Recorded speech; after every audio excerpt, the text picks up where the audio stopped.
Dalcos. I'm Kenneth Becerra. I'm Jeffrey Duites. I'm Glenn James Becerra. So today we will tackle about the importance of notices to mariners and its use.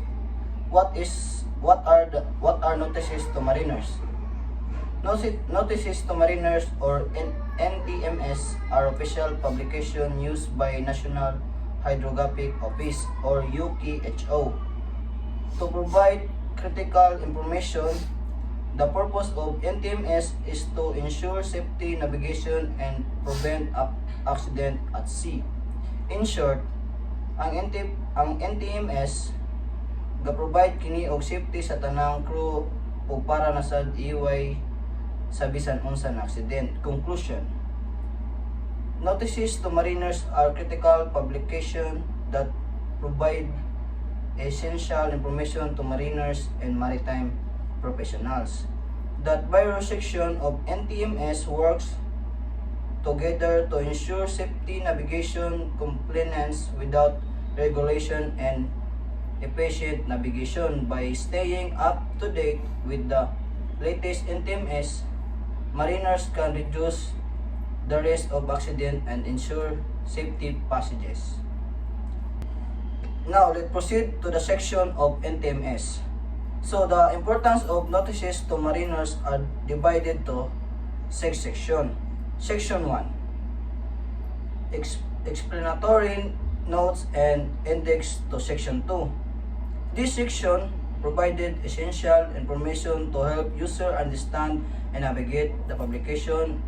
It might include: number 1, explanatory notes on the symbol, abbreviation and terminology used throughout the publication. Number 2, index to help user quickly locate specific information such as place of light, fog signal or radio signals. Number 3, guidance on how to use the publication effectively. Importance: the information in section 1 is essential for: number 1, understanding correction information that user understand the correction and update listed in section 2. Number 2, efficient navigation, enabling user to quickly locate specific correction and updates, making navigation more efficient. Benefits by using section 1 mariners can: 1. Improve navigation safety by ensuring the understand the correction and update listed in section 2. Number 2, save time by quickly locating specific correction and updates using the index. Number 3, stay compliant by staying up to date with the latest correction and updates. The purpose of section 1 is to prevent explanatory notes and index that support the correction to chart listed in section 2. That's for our section 1. So, section 2. Section 2 is the correction to chart including updates to the Admiralty, place of light and fog signals, radio signals, and sailing directions. This section contains update and correction to various Admiralty chart and publication including place of light and fog signals. Place of light and fog signals is correction to the list of light, fog signals, and other aids to navigation. And radio signals. Radio signals update to radio signals including changes to frequencies, call sign, or transmission schedules. Sailing direction. Sailing direction is the correction to sailing direction including changes to navigation, channel, hazard, or other important information. Importance: the correction in section 2 are essential for sail navigation. Sail navigation is staying informed about changes to charted information and navigation aids. 2. Compliance with regulation. Compliance regulation is being aware of changes to navigation rules and regulations. Number 3, efficient navigation. Efficient navigation are having access to up-to-date information on navigation channel, hazard, and other essential details. The purpose of Section 2 is to provide correction and updates to various Admiralty chart and publication, ensuring that mariners have access to accurate reliable navigation information. That's for all for Section 2, sir. Section 3. Reprints of radio navigational warnings. This section reprints important radio navigational warnings which are broadcast to mariners to provide critical information about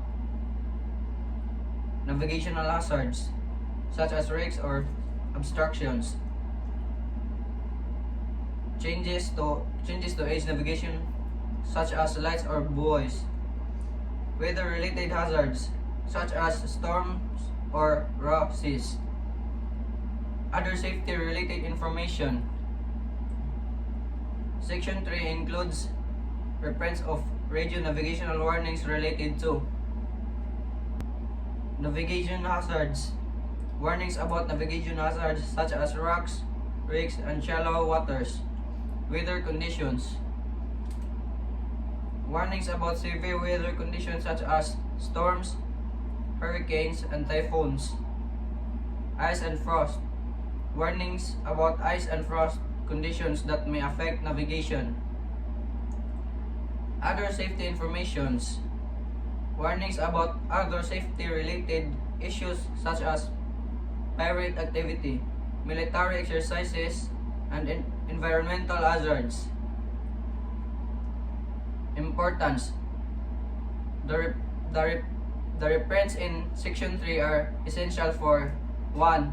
Safer navigation, staying informed about navigation hazards and other safety related issues. 2.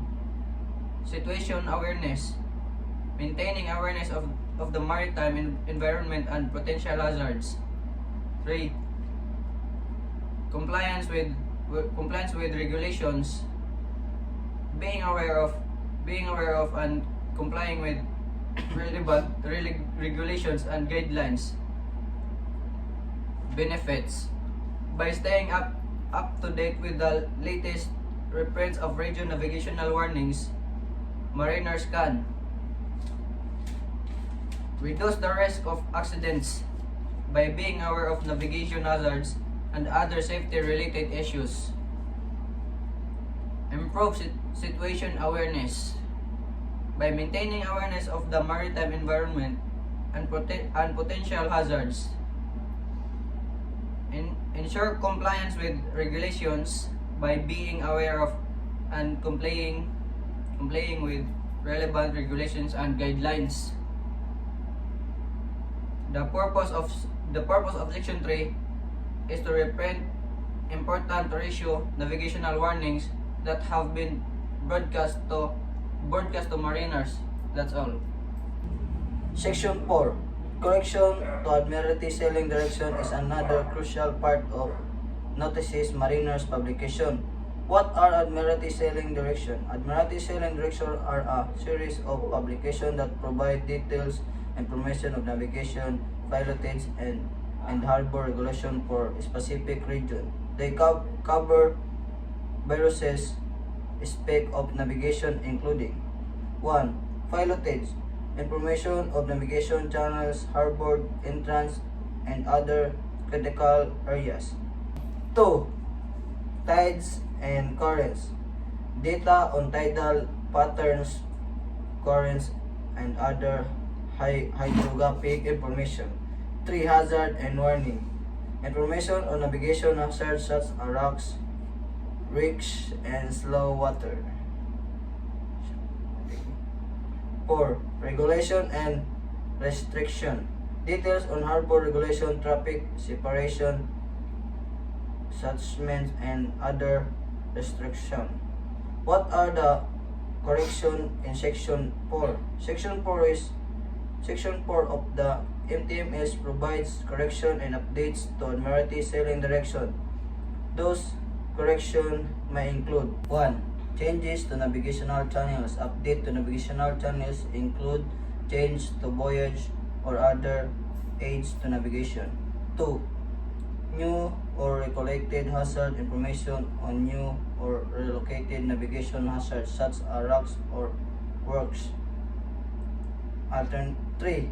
Alternation to tidal patterns.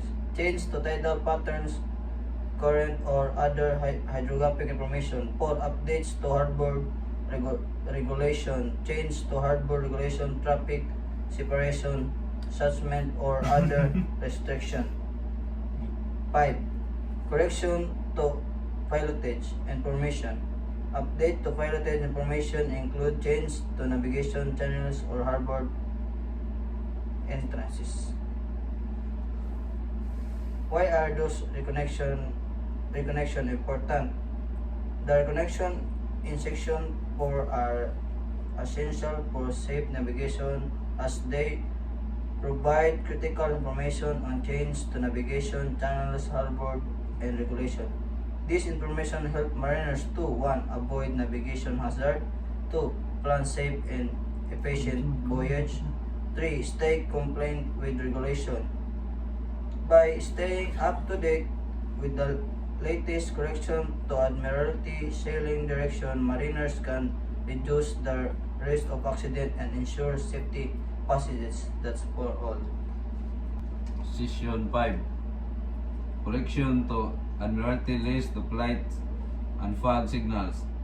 This section contains corrections and updates to the Admiralty list of lights and fog signals, which is comprehensive catalog of lights, fog signals, and other aids to navigation worldwide. The purpose of this section is to provide corrections and updates to Admiralty list of lights and fog signals, a comprehensive publication containing information on lights, fogs, signal, and other aids to navigation. Includes correction and updates to number 1. Light characteristics. Light characteristics is the change to light intensity, color, flash, pattern, or other characteristic. Number 2. Fog signals information. Updates to fog signal timing, frequency, or other relevant details. 3. Voyage and beacon information correction. Correction to voyage and beacon information including changes to position, shape, color, or other characteristic. 4. Other aids to navigation. Updates to other aids to navigation such as leading lights, range lights, or sector lights. Importance. Number 1. Safe navigation, staying informed about changes to aids to navigation. 2. Compliance with regulation, being aware of changes to navigation rules and regulation. Number 3.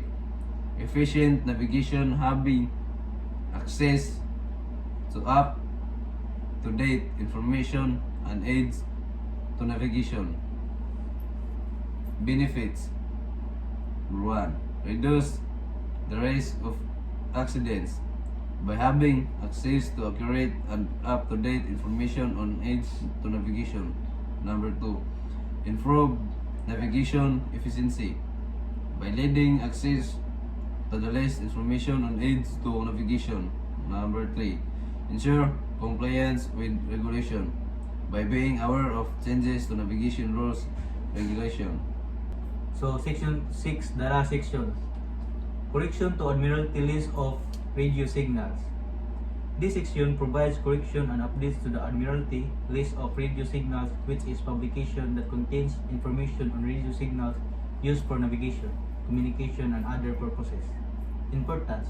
Essential for safe navigation, compliance with regulation, and efficient communication. Benefits.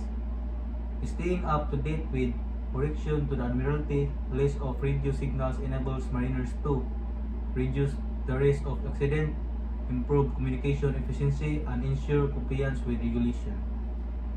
The purpose of section 6 is to provide correction and updates to the Admiralty list of radio signals, a comprehensive publication containing information on radio communication, system used for navigation, safety, and other purposes at sea. Yeah. That's all, sir. These 6 sections work together to provide mariners and maritime professionals with the most up-to-date information necessary for safe and efficient navigation. That's for all, sir. Bye, sir. For today's video, magtatapos na For lang. today's videos, guys.